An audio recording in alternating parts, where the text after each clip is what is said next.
American cities are facing unprecedented challenges as they navigate complex issues such as immigration, crime, public safety, and economic recovery. Policies such as sanctuary city ordinances, calls to defund the police, and the eruptions of protests in major urban centers have brought local governance into the national spotlight. In times of crisis, from the COVID-19 pandemic to social unrest, the role of mayors has never been more significant. Remember, during COVID, it was your mayors setting the policies that impacted your life. While the federal government often engages in high-level debates and philosophical discourse, city leaders like mayors are making decisions every day that directly impact the lives of millions of Americans. One of the most pressing issues confronting our cities today is actually immigration. All over our country. Sanctuary cities, particularly those in places like New York, LA, and Chicago, have become focal points in the national debate over illegal immigration. According to recent data, in cities like New York, over 835,000 illegal immigrants reside, while LA and Chicago follow close behind. While these cities often offer protections for undocumented migrants, they also face significant challenges from the right and from the left, especially in terms of strained public services, overwhelmed shelters, and rising costs that are borne by taxpayers at the end of the day. The decision to welcome migrants without a clear path for federal or state support has caused tensions amongst local communities, while many have the feelings that resources are being diverted away from American citizens in favor of providing newcomers, which they are. At the same time, concerns about public safety have intensified in recent months, particularly in cities where progressive policies have led to calls to defund the police. So on the one hand, they're defunding the police, and on the other hand, they're allowing in these migrants, these illegal migrants, into their cities. And in major cities like Chicago and San Francisco, crime rates have unsurprisingly surged, leaving residents and businesses struggling with a sense of insecurity. While proponents of police reform emphasize accountability, many urban leaders are now grasping with the reality that cutting police funding, no surprise, does not work. The debate over law enforcement is really a fine balance, one that requires both accountability and public safety. This brings us to the important role that mayors play in balancing these competing priorities. Unlike in the often partisan and gridlocked federal government, mayors typically focus on practical, immediate solutions that directly impact their residents. In many ways, the challenges faced by the cities are far from abstract. They're real issues that need real action. Remember, mayors run into their residents and their constituents at the supermarket. Whether it's tackling homelessness, addressing the affordability crisis, or navigating the complexities of policing, anti-immigration, or anything else, mayors often find themselves at the forefront of the nation's most difficult debates. In this context, we're fortunate to be joined today by Cleveland Mayor Justin Bibb, who is in town in Miami, so we brought him into the studio. Justin Mayor Bibb is a friend. He's a leader who's working tirelessly to address the challenges facing his city in Ohio. As we navigate the complex landscapes of urban governance, his perspective really is invaluable, especially in a time when cities across America are looking for ways to strike a balance between different political ideals and the need to improve the lives of their residents. Mayor Bibb offers a unique lens through which to examine how American cities are dealing with the issues of this new era where we live. Today, we'll delve into his views of what is actually happening in cities across our country, dealing with immigration, policing, economic growth, and the broader challenges facing urban America, all while acknowledging the pressing issues that impact the lives of everyday citizens. In our conversation today, we'll discuss the role of mayors in shaping city policies in response to national debates over immigration, sanctuary city, and many more issues, how Cleveland in particular is addressing public safety challenges and trying to create economic growth for his city, and also the tension between progressive policies and the practical realities of urban life in Cleveland and around our country. And of course, we'll talk about what it takes to be a mayor in today's political landscape. It's clear that as goes our cities, goes the future of America. Our discussion today with Mayor Justin Bibb promises to provide insight into the challenges and opportunities faced by cities across the nation, and I'm excited to dive in. This is Standpoint, and I'm Gabe Groisman. Mayor Justin Bibb, thanks for joining. Good to be with you. First of all, just to be clear for anyone watching or listening, I am not in Cleveland right now. I know I travel a lot. We are in sunny Miami. You got to come visit, though, soon. I want to. I've got some good friends there. So, Mayor Bibb, listen, Justin, we met a few years ago at a mayor's conference. My first one. Your first mayor's conference. We were in Washington, D.C., and there was this little shindig of mayors, and I see you walk in. This young guy walks in, and we just hit it off on day one. How's it been so far being mayor? I mean, you've been mayor now 4 years? This is my third year, re-election next year. Re-election is next year. Yes. So how have you found getting into the public sector, being a mayor of a major American city? It's been a whirlwind. This is my first foray into electoral politics. Prior to becoming mayor, I spent time in consulting, finance, and nonprofit work. And what has been so great about the job, especially when you're mayor of your hometown, is you can see the direct impact every single day. And as we have emerged out of the pandemic, I think Cleveland now has a strong foundation to be a leading American city once again. As you know, Gabe, we have a storied history. The world's first billionaire got started in Cleveland, John D. Rockefeller. He was raised in Cleveland and he's buried in Cleveland. The nation's first Black mayor of a major American city, Carl B. Stokes, Cleveland, Ohio. And so to be at this inflection moment now as the city's first millennial mayor and as the youngest Black mayor in my city's history, it certainly is a dream come true for me. I also think that there's the Midwest is going to have its moment, or is having its moment. People are realizing that you don't have to live on the coast. You don't have to live in Miami or New York or in California. And sometimes it has a lot that's built into that. We'll get into that. Mayor's a Democrat, I'm a Republican. We're still friends, guys. It's possible you could be friends with people from different political parties. Exactly. Most people don't. And when you're a mayor, the party doesn't really matter. Oh yeah, I want to get into that for sure. But I do also think that the costs of living on the coast, despite what political parties are, always much higher. The Midwest is more family oriented, more reasonable. There's great jobs, and I really see the Midwest having its moment. I was in Detroit 2 weeks ago, and I see so much development there. So many people. Dan Gilbert, who's actually a Cleveland. I mean, he owns the Cavs. He owns the Cavs. We're pursuing a $4 billion makeover because of Dan's investment to remake the Cuyahoga Riverfront. And he is someone who believes in bringing back cities like Cleveland and Detroit. Yeah, and by the way, Dan Gilbert and the Gilbert family and their foundation are friends of mine because I'm the chair of a foundation called the Children's Tumor Foundation. I think I've told you about it. It's a medical research foundation to find a treatment and ultimately a cure for a rare disease called NF. Dan's son, Nick, who passed away last year, also had NF1. So the Gilbert Family Foundation are they don't just sit on our board at the Children's Tumor Foundation. They have their own foundation, and they're leading research in that space. They're pioneers in genetic research and in rare disease research, and that's actually why I was in Detroit. I was in Detroit for their dinner. So really an incredible family. Let's talk, Justin, a little bit about your philosophy as a mayor first. Let's start sort of broad. You came into the sector. What were you looking to accomplish? What are you looking to accomplish as mayor? How do you approach the role of the position? You know, as a mayor, and Gabe, you know this firsthand from your time being a mayor as well too. As the old saying goes, there's no Republican way to fix a pothole. No Democratic way to create a job. And I don't believe in big government or small government. I believe in smart government. And when I was knocking on doors and I was not even registering in the polls, when I was campaigning in 2021, I ran on 3 fundamental things. Number one, making sure we can lead the nation in terms of being one of the safest big cities in the country. Since I took office, homicides have declined by 45%. Year to date, homicides are down nearly 37%. And the reason why public safety is so important to me is because, number one, I'm a son of a cop and a firefighter. And so I know firsthand that feeling that you might get that your pops or your mom might not make it home after being on a shift. But I also have seen too many of my friends and family members be victims of violent crime growing up in the southeast side of Cleveland. And everything we want to achieve, from reimagining our waterfronts to making sure we close the racial wealth gap in our city, to ensuring that we eradicate health disparities in Cleveland, to leading the way in healthcare innovation and food innovation and advanced manufacturing. All that depends on public safety. Not only have we invested historically in police, when I took office, we negotiated the largest pay increase in modern history for the men and women of our police department, a 25% pay increase.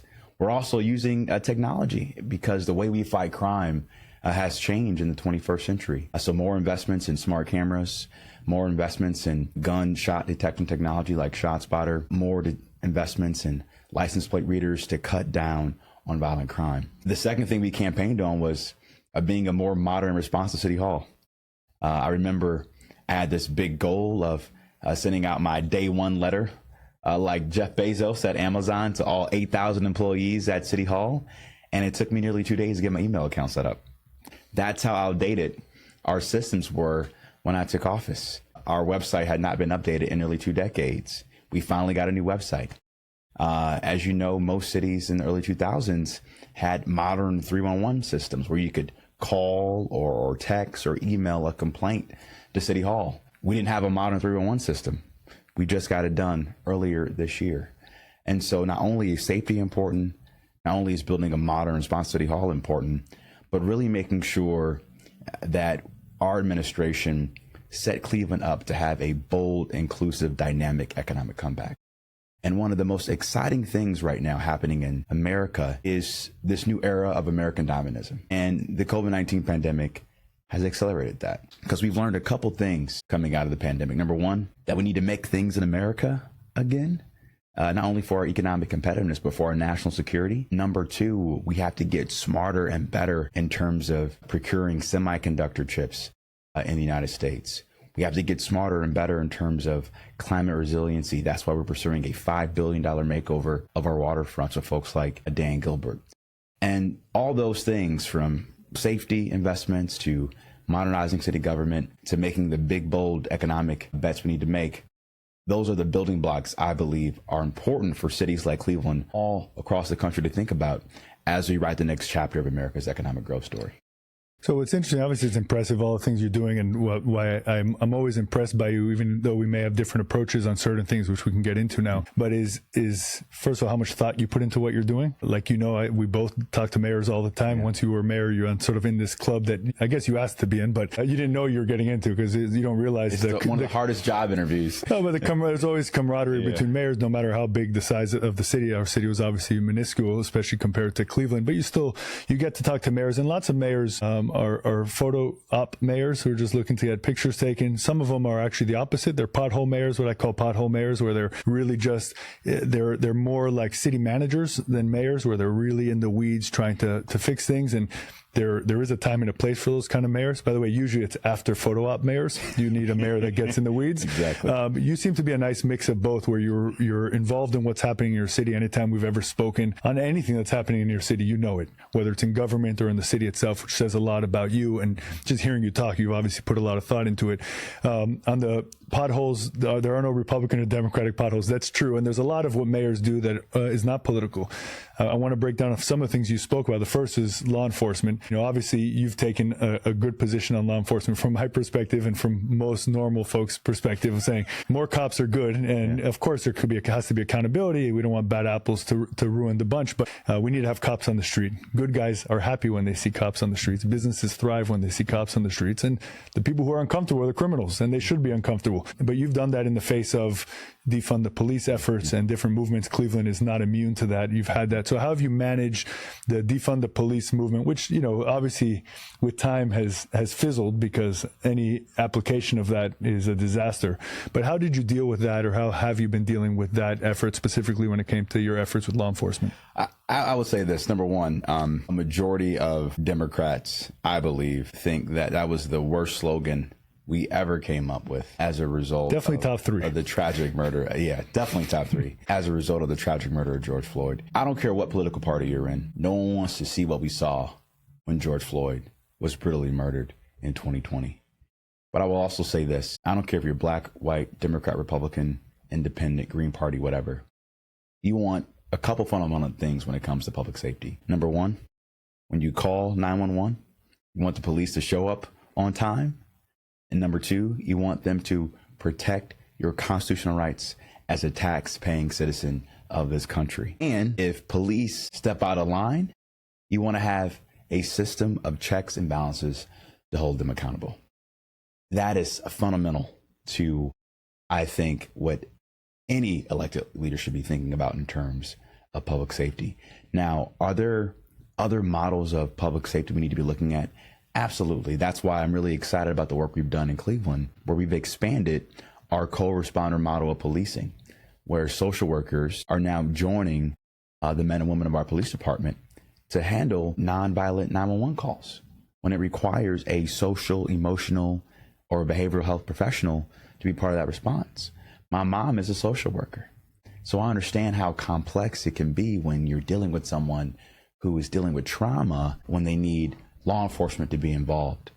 But I will say, I think in the context of the defund the police conversation and the debate that we saw in 2020, it was a small slither of people in the Democratic Party that believed that.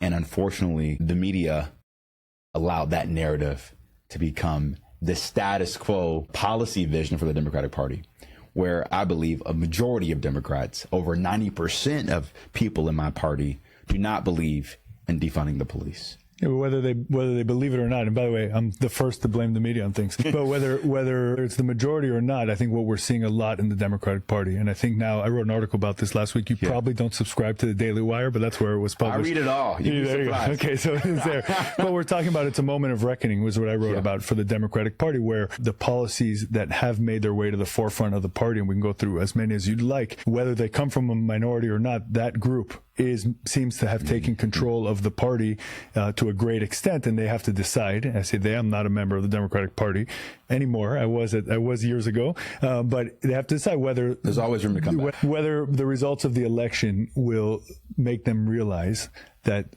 these policies, either they don't matter or they need to be back burner. And at the end of the day, people care about going to work, being safe, letting their kids get a good education, right, and moving forward, not all this extra stuff that's, it's like the tail is wagging the dog. And either they're going to fix it and moderate, or they'll be irrelevant to the next generation, right? 10 years or whatever the next generation of politicians would be. What do you think about that? I completely agree. I think in this last election, we saw a fundamental reckoning with a collapse of our party's ability to communicate effectively with our base. I'm an old school Bill Clinton Democrat, where I believe in the power of free markets, but I believe in sensible, thoughtful regulation. I believe in the importance of public safety, but also believe that we need effective police accountability. Those things are mutually exclusive. I believe in a strong national defense, but I also believe we need to have a thoughtful foreign policy to make sure that our country isn't getting involved in international conflicts that aren't aligned to our short and long-term geopolitical interest.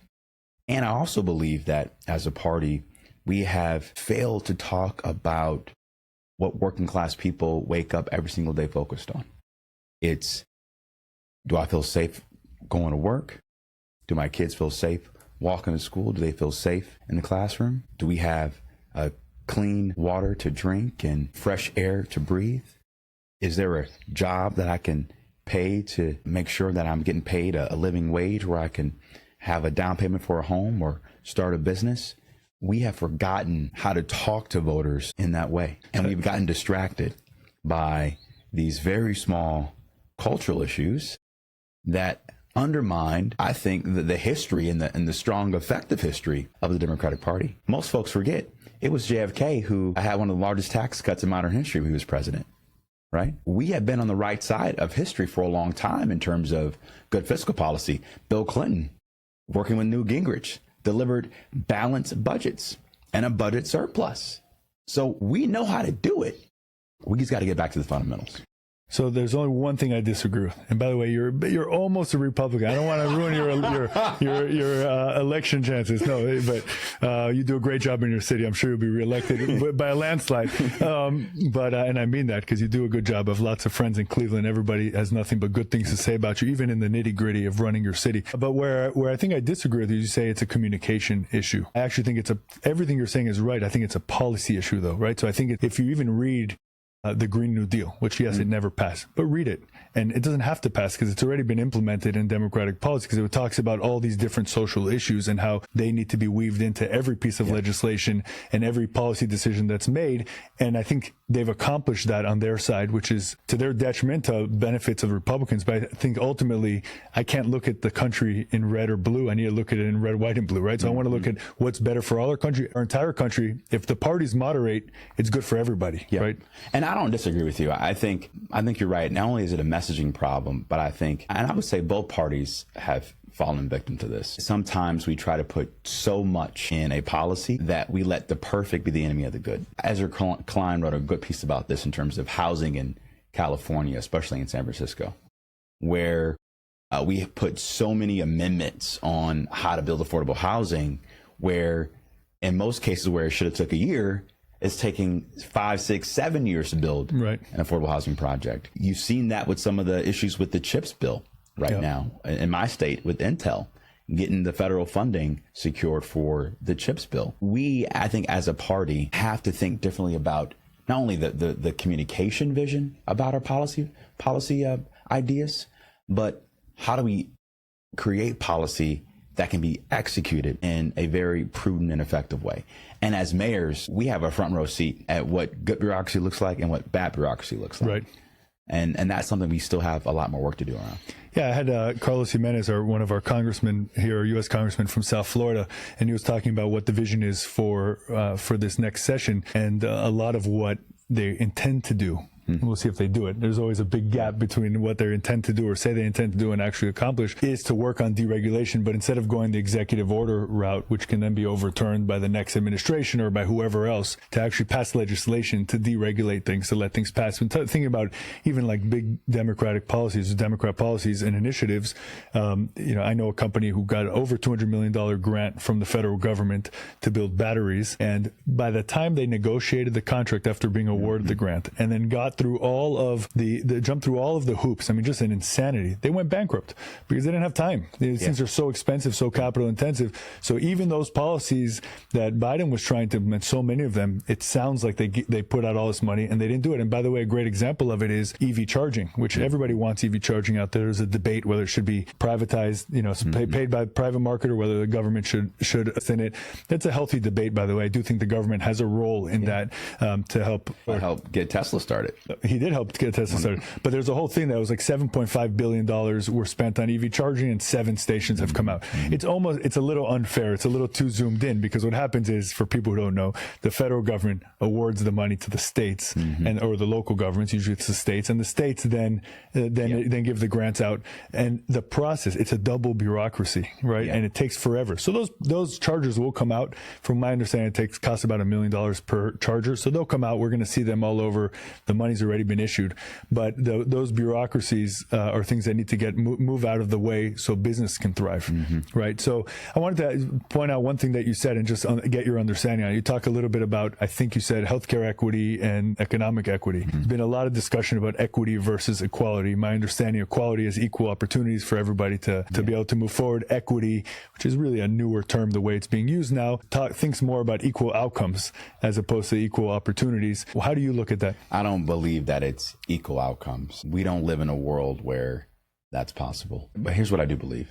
I believe that we can't have a thriving free market without a strong, responsible social safety net. Those things are mutually exclusive. I think about the challenges that my mom had to go through to have a fighting shot at the middle class. Unfortunately, when she was growing up, her public school system failed her. So when she graduated from high school in 1978, she could barely read or write. Because she was illiterate, there were only so many jobs she had access to. And so as she started to go back to school, she saw the importance and the power of education. I give that example because if we have a public education system that is equitable, meaning high quality teachers, a rigorous curriculum, then we are leveling the playing field for every American to achieve their God-given potential. And so, it's important for us to think about the fact that I believe that we should have a country where, obviously, if you work hard, play by the rules, you have a fighting shot to achieve your version of the American dream. But for some people, that's not the case. And so we do have a moral responsibility to fix those systems where folks don't end up like my mom had to end up. But for my mom not going to a suburban school district in a town next door in Shaker Heights, she could have went to Harvard, right? But she started 10 steps behind.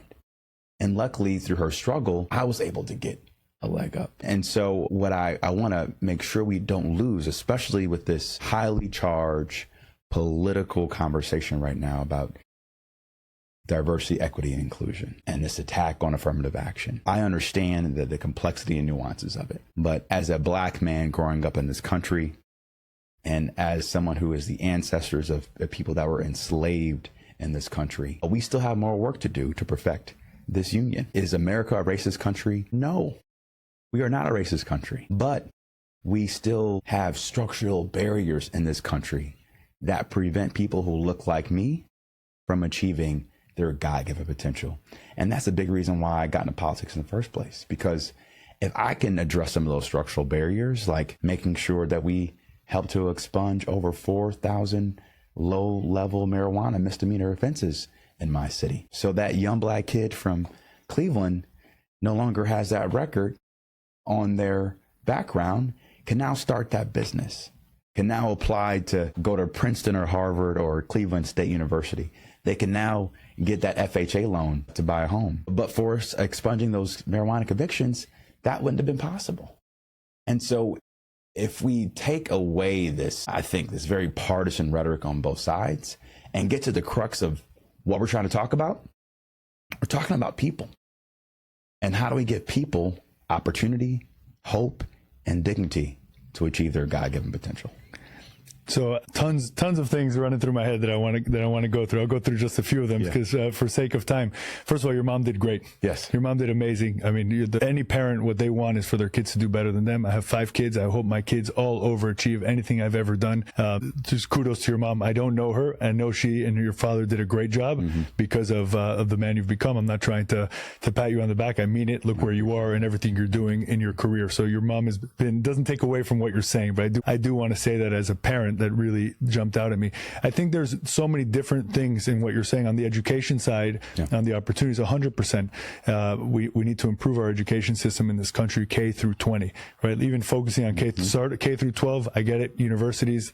By the way, for those listening, for some reason, university systems, they say K through 20. I don't know where they came up with that, but that's in every state. I'm in the 20th grade. It doesn't make any sense, but that's every state legislature. That's what they talk about. But the school system, K through 12 at least, it's something we need to work on.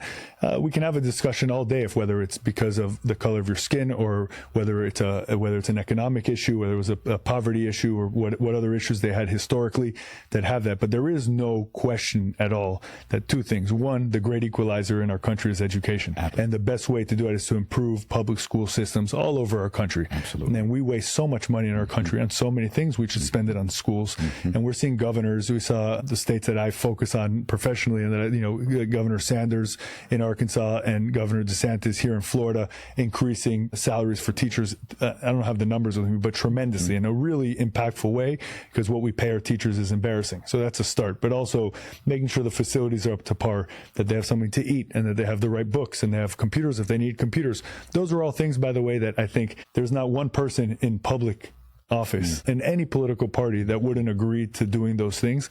The reason why they don't happen, which is the next question, is because of the levels of bureaucracy again, and how many different agencies are involved in all this nonsense. So I think we do need to take a bat to that, or an axe, or whatever we want to use to really try to figure it out. But that's something that's a real structural issue in our country that, for me, it's beyond the race. It's for everybody. It definitely affects the Black community and other communities.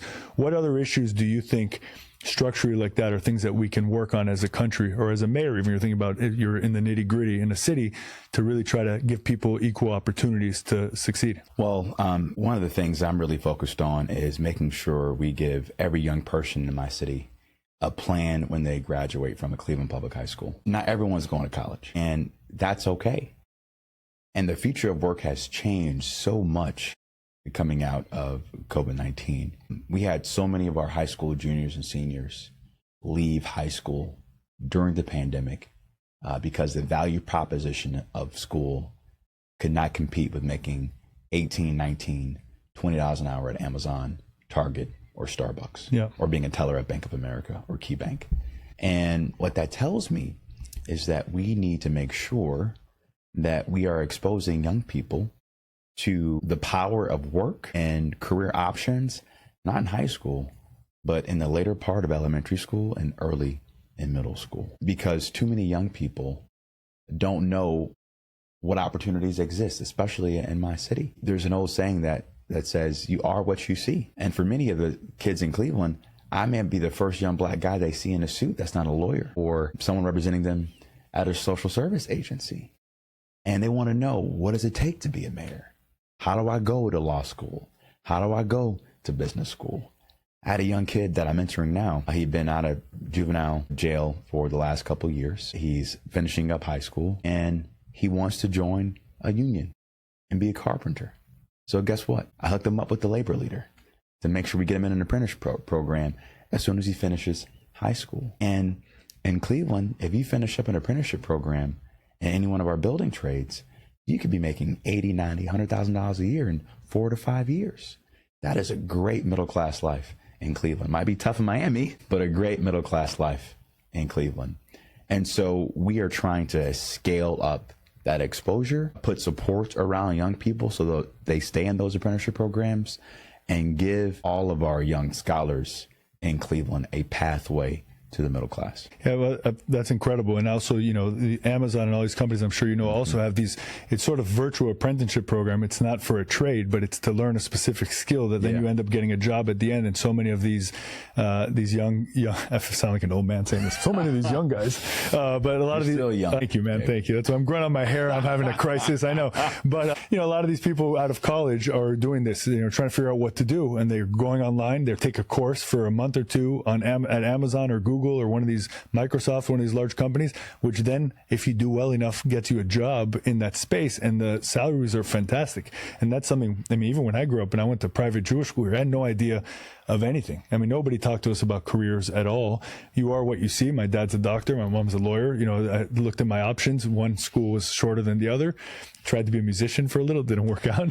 But, that's an incredible thing. What always irks me about the affirmative action type discussions is that I think that my friends that are beneficiaries of it, sometimes when this may be a communication thing, that when they are put in certain positions, that if they're said sometimes even explicitly, I'll give you an example, that they're put there because of affirmative action or because of their race. Like to take Supreme Court Justice Jackson, okay, she's from South Florida. I don't agree with her policies or her political positions and standpoints, but she's superbly qualified to be on the Supreme Court. Absolutely. Like it's without a doubt. There's no question. In fact, the president could have said, I'm going to pick the best Supreme Court justice in America, and I'm picking Ketanji Jackson, right? And no one can really even say anything because she has that qualification. She is smart as they come. Again, elections have consequences. One president's going to pick one type of Supreme Court justice, and another is going to pick another. But when he says, I'm going to pick out of black female lawyers or judges the best Supreme Court justice, it's like they're qualifying. It's, I think, doing a disservice to the Supreme Court justice. Am I seeing it wrong? Yeah, a little bit. Tell me. I think what President Biden was attempting to do in saying it's important that we have a black woman on the Supreme Court is because in the entire history of the Supreme Court, a black woman's lived experience was not there. Degrees are great. I don't care if you go to Harvard or Howard. Someone's lived experience also plays a role in how they make judgment decisions.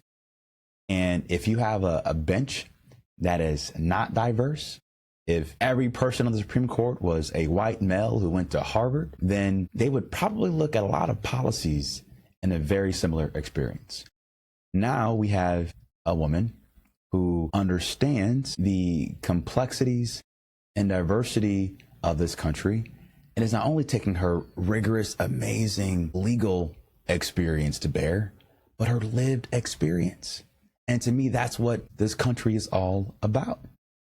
Having a collection of diverse voices and diverse lived experiences with diverse educational backgrounds, helping us identify or interpret the law and making sense of the law. And I think our diversity is our greatest strength as a country. Now, do we need to communicate better about that? Absolutely. No one should say, I got this job because I'm black.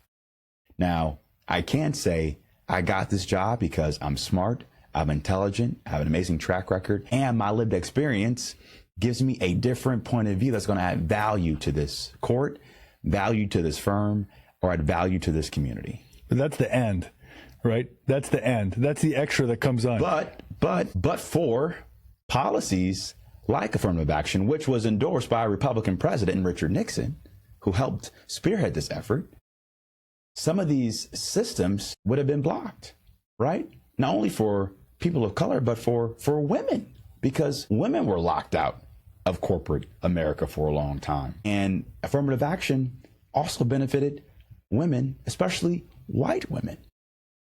So it's not a zero-sum game. And when we try to take a complex issue like affirmative action and distill it in a couple of talking points that sounds great on MSNBC or great on Fox News, it doesn't benefit anybody.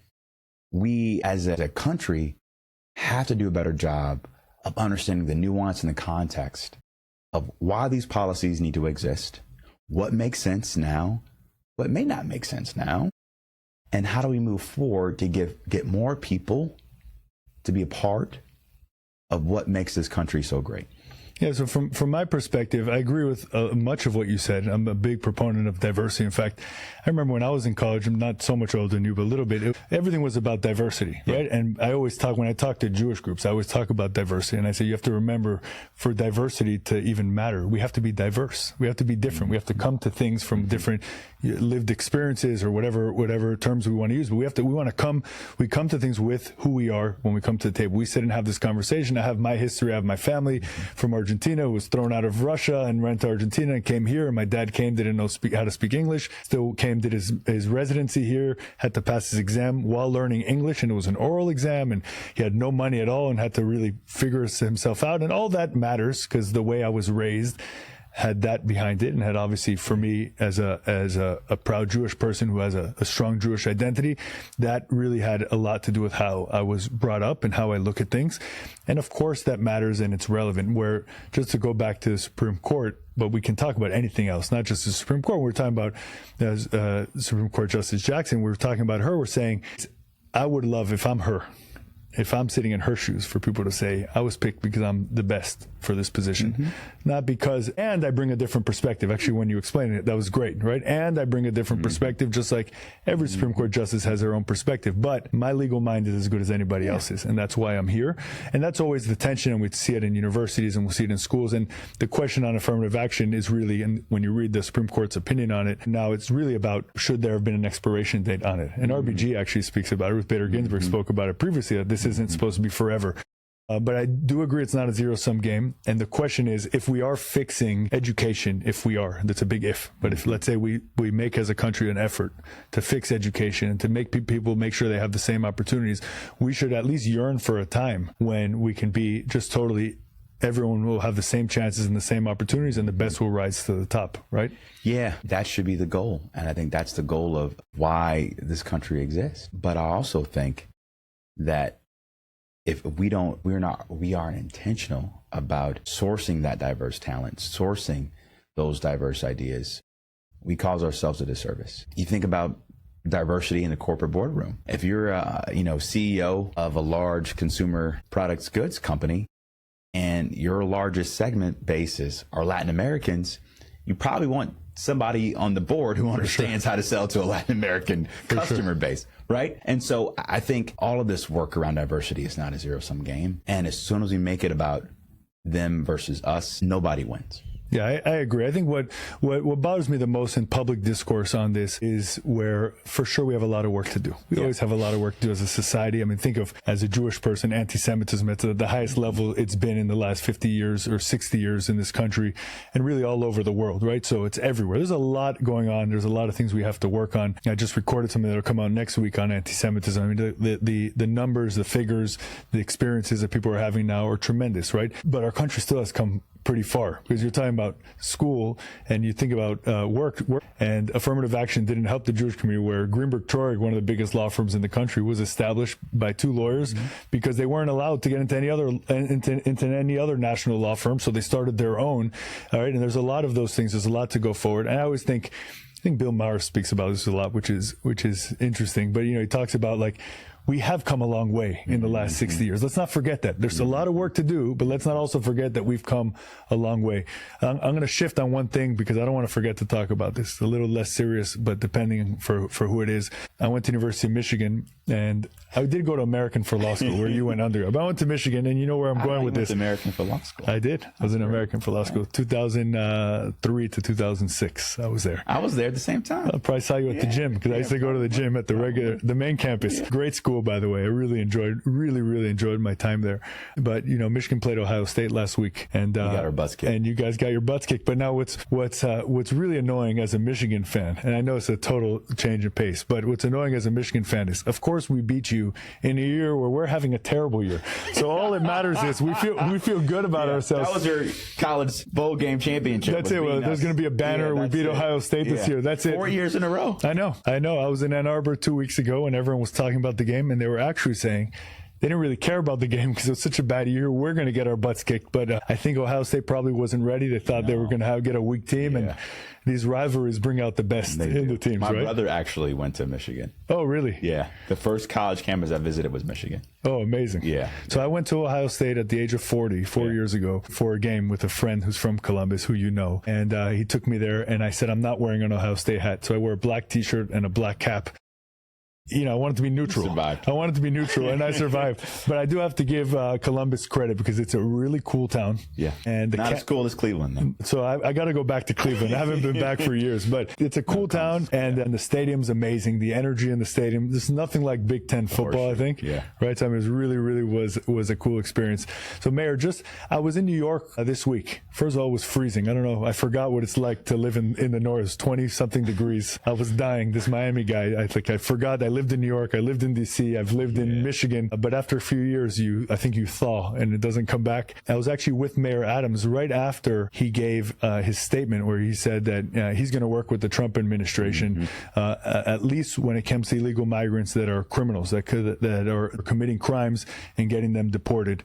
I wasn't sure. I was looking online. Cleveland is I think technically is a sanctuary city. I'm not sure. How is Cleveland sitting today on migrants, and what's your position on that, on Mayor Adams? What's your reaction to Mayor Adams, and how are you dealing with this? Well, listen, as I saw Mayor Adams' press conference when he said, if you are an illegal immigrant in our city committing crimes, he will work with the Trump administration to deport you.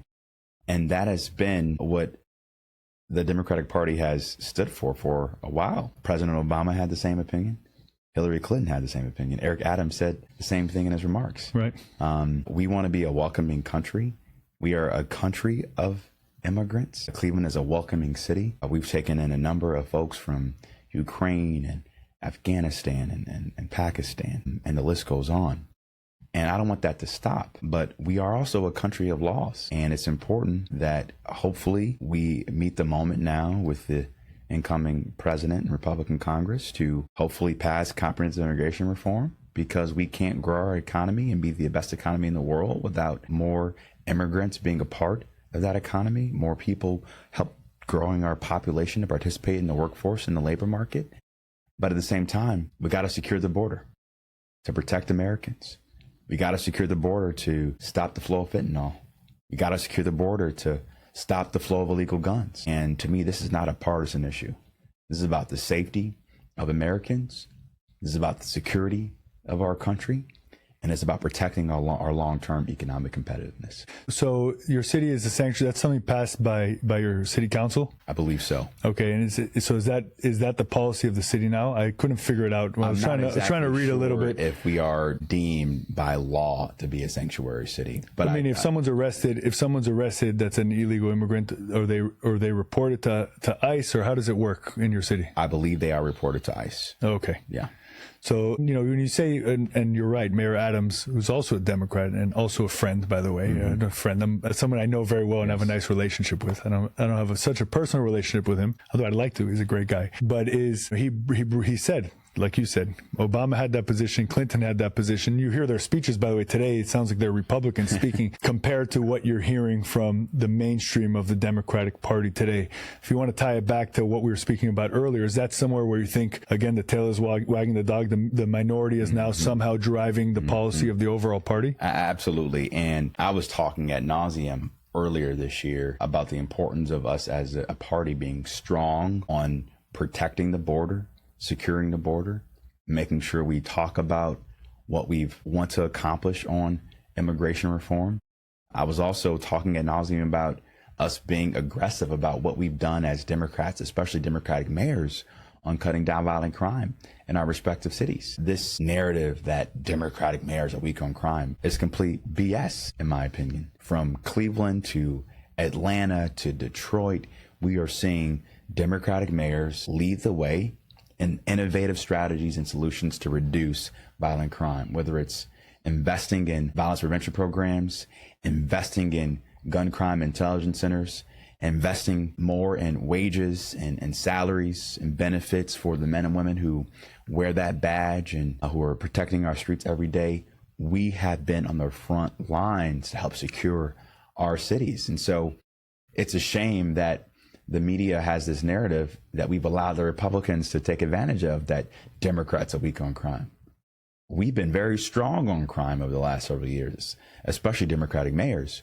We've done a terrible job spreading the gospel about what we've done.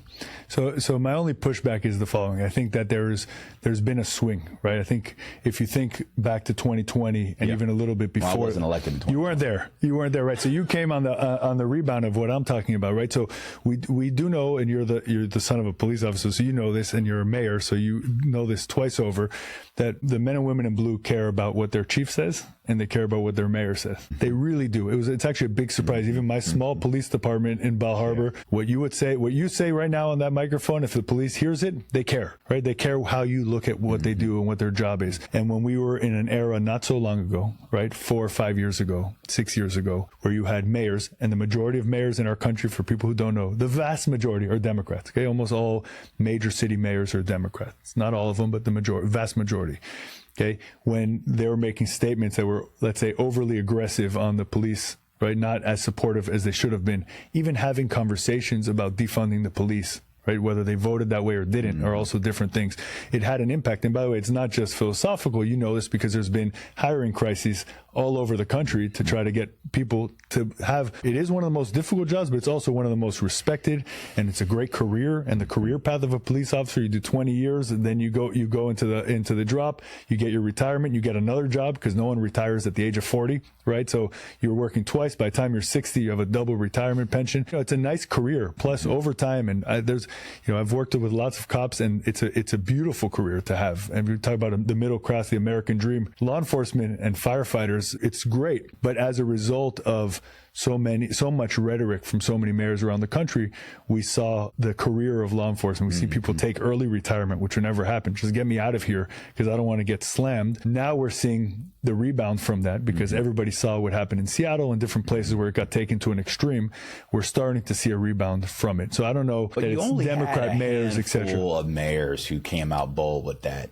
You only had a handful. Okay, but there's big cities. We could talk about Chicago. There's big cities where it was New York before Mayor Adams. That's why he was elected. Yeah. I mean, these are big cities. Yeah, don't get me wrong. Yes, but I wouldn't say that was we didn't put defund the police in the Democratic Party platform. That has never been the party's platform on public safety. Never. Now, did a small minority with loud voices take on to that slogan? And did it undermine our party's image around our strength historically that we've had around public safety? Absolutely. But if you look at what Democratic mayors have done since the end of 2020, we have been not only investing in police, but also investing in things that address the root causes of violent crime. Because we know that police they're the last response. Right? They were addressing the symptom, not the root cause. And we can't police our way to have a safer cities or safer country. As one of my former opponents in the mayor's race, who now works for me, once said during the campaign several years ago, he says, the best thing that can stop a bullet is a job. And he was right? If you have a job that you can go to that's paying you a livable wage, where you can pay for rent or pay your mortgage, put a little money aside, have groceries, you're less likely to get involved in committing violent crime. Yeah, there's lots of those things I agree with. There's family, there's rebuilding the family, getting people back into church, into synagogues, right? Getting people back into community, right? These cell phones that we all have pull us away from our community, and we think we have it by some chat room, which is nonsense, right? Having accountability. I just disagree, though. I think that it's important for our party, the Democratic Party, to be more aggressive and to be more on point and poignant about what we're doing in our cities to really address public safety and violent crime. Yeah, look, I mean, I looked at the map of Ohio for this presidential election, and you probably know this better than I think it was 4 counties that went blue for Harris, and the rest was red. Bernie Moreno won, Senator J.D. Vance obviously is now, he'll have an open seat. I don't know who's going to fill that seat, but he's going to be the vice president. Maybe move to Ohio and run for it. Yeah, I'm sure that's what they want. So some Miami Jewish guy with long hair is the new senator. Talk about a constitutional crisis, right? But first of all, I kind of want to end talking about a little about the election in Ohio. So much focus was on Ohio at the end, and just. Do you feel that big distinction between these big cities? Because if I'm not mistaken, the counties were mostly where Cleveland is, where Columbus is, Cincinnati, right? It's basically it versus the rest of the state. Do you feel a divide on a day-to-day, or is it really just around the presidential? I don't really see that divide in my job every day. And I don't look at my job through a partisan lens. Obviously, as a staunch Democrat, I go out and support my party where I can. But I don't have the luxury of not working with Republicans and other people across the aisle. I'm going to work with anybody in my city who believes in Cleveland, who shares our values and shares our vision for a prosperous, competitive city. The reason why I'm so proud of the work we did around expunging over 4,000 low-level marijuana misdemeanor offenses for Cleveland residents is because I got help from the Republican Party to help me get that passed in Ohio. We were getting pushback from the courts, and a state senator in Ohio, Nathan Manning, reached out to me. His wife was my spin class instructor, and he said, Mayor Bibb, I love what you're trying to do around criminal justice reform. How can I help? And he put legislation in a bill in the legislature, and the governor signed it. Now, any city or county can expunge low-level marijuana convictions en masse now.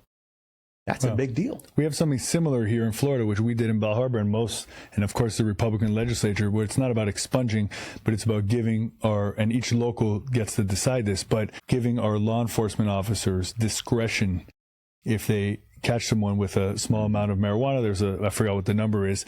Discretionary. Like if you want to just let them go, you can let them go, which sends a big signal, because then you see what happens. That was an initiative that was brought up, I'm pretty sure, by a Democrat group that the Republicans took on as well. There's a lot we can agree on, and I just want to say Cleveland is a Democratic city, right? There's no Republican mayor coming anytime soon. They're lucky. We did have a Republican mayor, George Voinovich. Okay, but they're lucky to have you, Justin, Mayor Bibb. Thank you, you've been a friend since we first met, and the reason why I really enjoy watching you is because you're, like I said earlier, you're thoughtful. You come at things at the right place. You've been a good friend to the Jewish community as well. I wanted to thank you for that, especially in this last year since October 7th. It's easier said than done sometimes in certain environments, and you've, every time just stood up and done the right thing. So I watched that, and I want to make sure you know that I see that, and I appreciate you. And thanks for coming in. I told you're always invited. You gave me a call that you're in town, so I really appreciate you coming in, man. Thank you so much. Appreciate you, brother. Thank you, everyone. Make sure you like, subscribe, and follow, and do all the great things you do to support podcasts, and we'll see you next time.